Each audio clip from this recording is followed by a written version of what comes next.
Saudara dan saudari terkasih, Injil kita hari ini diambil dari Injil Matius bab 4 ayat 18 sampai 22. Ketika Yesus sedang berjalan menyusur danau Galilea, ia melihat dua orang bersaudara, yaitu Simon yang disebut Petrus dan Andreas saudaranya. Mereka sedang menebarkan jala di danau, sebab mereka penjala ikan. Yesus berkata kepada mereka, "Mari, ikutlah aku, dan kamu akan kujadikan penjala manusia."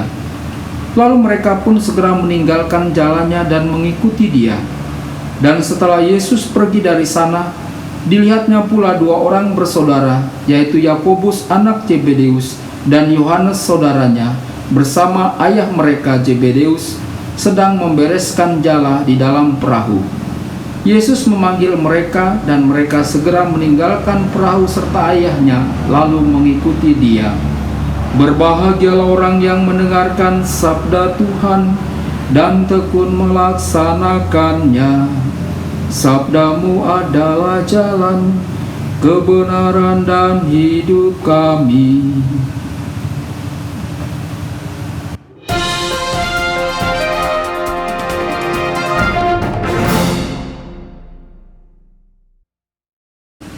Saudara dan saudari terkasih dimanapun Anda berada, jumpa lagi dengan saya Romo Tedens dalam saluran Warta Kabar Sukacita. Semoga Anda semua tetap dalam keadaan sehat dan bahagia. Saudara dan saudari terkasih, Injil kita hari ini diambil dari Injil Matius bab 4 ayat 18 sampai 22. Hari ini gereja merayakan pesta Santo Andreas Rasul. Apa yang bisa kita petik dari perayaan ini? Santo Andreas adalah seorang yang murah hati. Setelah Andreas tinggal bersama Yesus dan telah belajar banyak dari Yesus, Andreas tidak menyimpan hartanya untuk dirinya sendiri, tetapi segera membagikannya kepada saudaranya. Perhatikan apa yang Andreas katakan kepadanya. Kami telah menemukan Mesias, yaitu Kristus. Perhatikan bagaimana kata-katanya mengungkapkan apa yang telah ia pelajari dalam waktu singkat bersama Yesus. Saudara dan saudari, mereka menunjukkan kekuatan Tuhan Yesus yang telah meyakinkan mereka akan kebenaran. Mereka mengungkapkan semangat dan kekhawatiran pria yang disibukkan dengan pertanyaan ini sejak awal. Kata-kata Andreas mengungkapkan jiwa yang menunggu dengan sangat rindu akan kedatangan Mesias, menantikan kedatangannya dari surga, bersukacita ketika ia hadir, dan segera mewartakan kepada banyak orang. Untuk saling mendukung dalam kehidupan rohani adalah tanda sejati dari niat baik antar saudara. Kekerabatan yang penuh kasih dan kasih sayang yang tulus. Saudara dan saudari, perhatikan juga bagaimana sejak awal Petrus menerima kehadiran Allah. Petrus segera datang kepada Yesus tanpa menunda-nunda. Andreas membawa Petrus kepada Yesus. Yohanes tidak mengatakan bahwa Petrus segera percaya, tetapi Andreas membawanya kepada Yesus. Andreas membawa saudaranya ke sumber cahaya, dan Petrus sangatlah bergembira dan bersemangat, sehingga ia tidak menunda-nunda bahkan sedetik pun untuk mengikuti Yesus. Andreas menyerahkannya kepada Yesus untuk belajar tentang dirinya sendiri.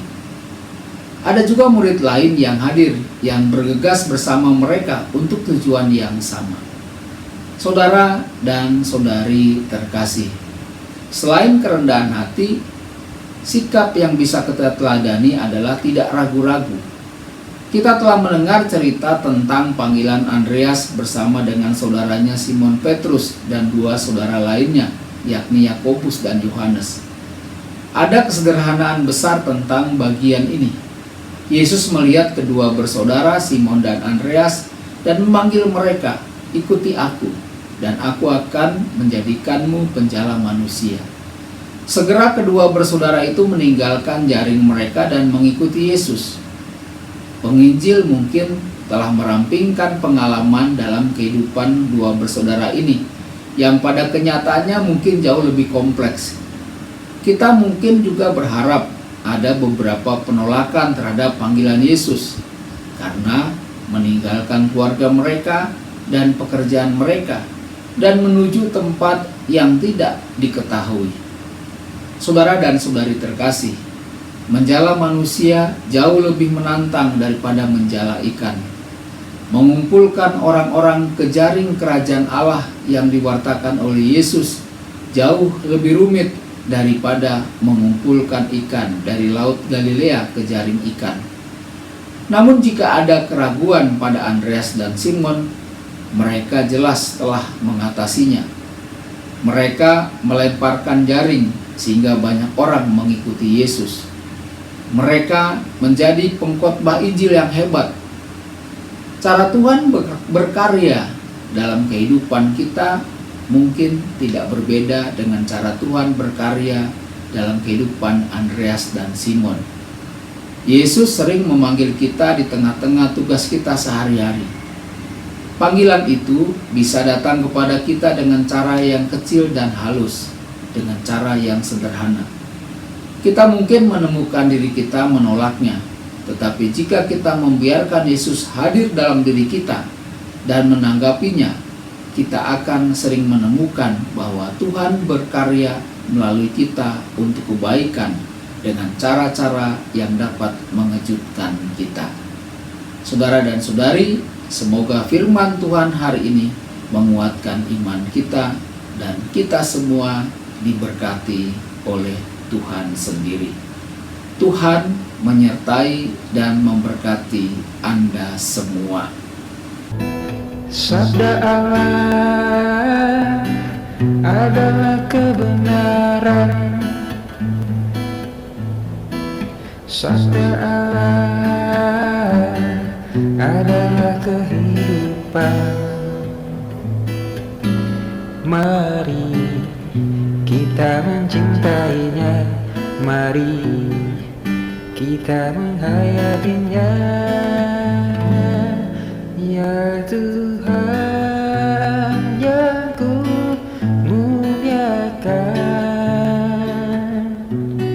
sabdamu angkat resahku.